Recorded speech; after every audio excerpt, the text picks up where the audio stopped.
అమెరికాలో చిందరవందరగున్న మీ ఇంటికి handyman cleaning plumbing services కోసం కాంటాక్ట్ ఇన్స్టా సర్వీస్. యుఎస్ లో ఎక్కడైనా ఎప్పుడైనా for instant bookings visit instaservice.com. వివాహం చేసుకుని జీవితమంతా సంతోషంగా జీవించాలని అనుకున్న ఆమె ఆశలు ఆవిరయ్యాయి.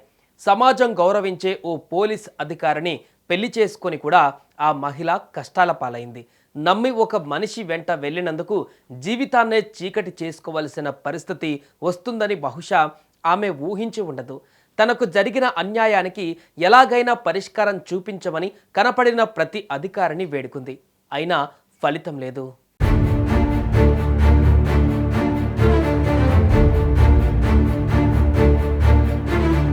రెండు 2022 జూన్ 22న హైదరాబాద్లో హనా అహ్మద్ ఖాన్ చికాగో పోలీస్ అధికారి మొహమ్మద్ జైనుద్దీన్ ఖాన్ను వివాహం చేసుకుంది.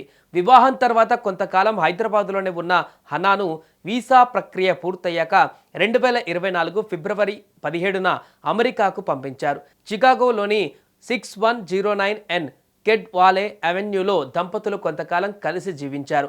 అయితే కొన్నాళ్లకే జైనుద్దీన్ భార్య హనాపై శారీరక మానసిక వేధింపులకు పాల్పడ్డాడని ఆమె తల్లిదండ్రులు ఆరోపించారు.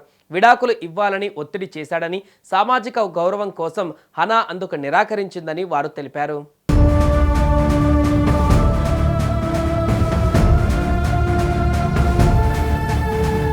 రెండు 2024 ఫిబ్రవరి 7న ఉమ్రా పేరుతో హైదరాబాద్ వచ్చిన జైనుద్దీన్ సోమాజిగూడలోని ది పార్క్ హోటల్లో దిగాడు.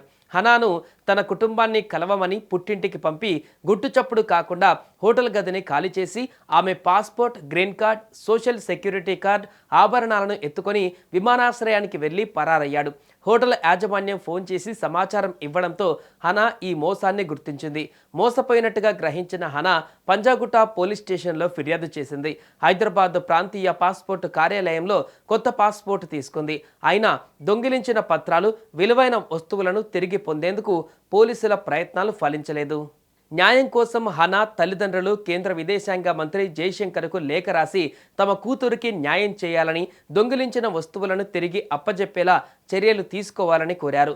అయితే Hana passport, social security card, green కార్డును దొంగిలించడం గుర్తింపు దొంగతనం కిందకు వస్తుంది. అమెరికా చట్టం ప్రకారం ఇది రుజువైతే నిందితుడికి గరిష్టంగా 7 సంవత్సరాల జైలు శిక్ష విధించవచ్చు. అదనంగా జరిమానా లేదా బాధితురాలికి నష్టపరిహారం చెల్లించవలసి ఉంటుంది. ఆభరణాలు, ఇతర విలువైన వస్తువుల దొంగతనం, వాటి విలువ ఆధారంగా ఇది గరిష్టంగా 7 సంవత్సరాల జైలు శిక్ష లేదా జరిమానాగా మారవచ్చు. ఇక హనాపై శారీరక, మానసిక వేధింపులు, గృహహింస కిందకు వస్తాయి. ఇల్లినాయిస్ చట్టం ప్రకారం ఈ నేరం రుజువైతే నిందితుడికి 1 నుంచి 3 సంవత్సరాల జైలు శిక్ష, జరిమానా విధించవచ్చు. అంతేకాదు గ్రీన్ కార్డు దొంగతనం ఫెడరల్ ఇమిగ్రేషన్ చట్టాల కింద నేరం. ఇది రుజువైతే నిందితుడికి జైలు శిక్షతో పాటు అమెరికా పౌరసత్వం రద్దు లేదా డిపోర్టేషన్ జరిగే అవకాశం ఉంది.